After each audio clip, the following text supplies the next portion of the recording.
निधि ने किया अपनी सौतन का स्वागत। निधि की शादी को अभी सिर्फ 2 ही दिन हुए थे।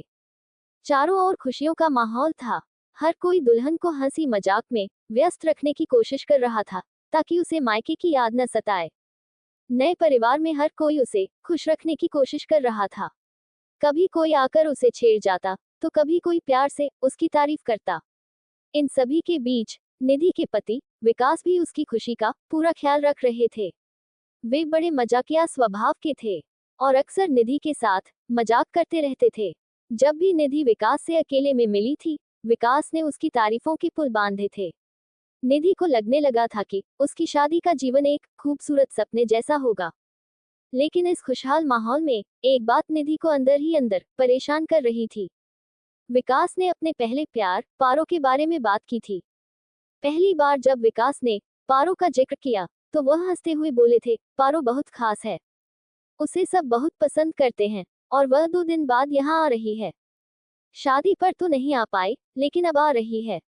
ये शब्द सुनते ही निधि के मन में एक अजीब सी बेचैनी पैदा हो गई थी। कौन है ये पारो? क्या विकास के जीवन में अब भी उसका कोई स्थान है? क्या विकास उसे अभी भी चाहता है? निधि के मन में सवालों का झंझावात उमड़ने लगा। वह जानना चाहती थी कि आखिर यह पारो कौन है, जिसने विकास के जीवन में इतनी गहरी छाप छोड़ी है। निधि के मन में एक बेचैनी सी थी। वह पूरे कमरे में पारो की कोई तस्वीर या निशानी ढूंढने लगी। उसने विकास का पुस्तक चेक कर लिया, लेकिन उसे कुछ भी हाथ नहीं लगा।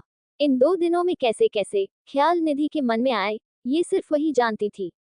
उसने खुद को संभालने की कोशिश की, लेकिन पारो के बारे में जानने की उत्सुकता उसे हर पल बेचैन कर रही थी। अंततः वह दिन आ गया जब पारो के आने की खबर घर में फैल गई। घर के सभी सदस्य पारो के स्वागत की तैयारी में जुट गए, जैसे कोई बहुत ही खास मेहमान आ रहा हो। घर में हलचल मच गई और हर कोई व्यस्त हो गया। निधि की सास ने खुद कहा, पारो का स्वागत हमारी नई बहू निधि ही करेगी। निधि के मन में उठ रहे सवालों का तूफान और तेज हो गया। आखिर यह पारो कौन है, जिसके आने पर घर में इतनी उत्सुकता और उल्लास है? उसे समझ नहीं आ रहा था कि वह इस स्थिति से कैसे निपटेगी। तभी एक जोरदार शोर उठा, पारो की गाड़ी आ गई। निधि ने हिम्मत जुटाए और कार की ओर बढ़ी। जैसे ही वह कार के पास पहुंची, उसे अपनी आंखों पर विश्वास नहीं हुआ। पारो, जिसकी इतनी चर्चा हो रही थी, वह कोई और नहीं बल्कि एक प्यारी सी पालतू बिल्ली थी। निधि को बिल्लियों का बहुत शौक था और ये देखकर वह हंस पड़ी। विकास ने हंसते हुए निधि की ओर देखा और कहा, तो ये है मेरी पारो, जिसे मैंने तुम्हारे आने से पहले ही इस घर का हिस्सा बना लिया था। निधि की हंसी रुकने का नाम नहीं ले रही थी। उसे याद आया कि कैसे उसने पारो को लेकर तरह तरह के ख्याल बनाए थे।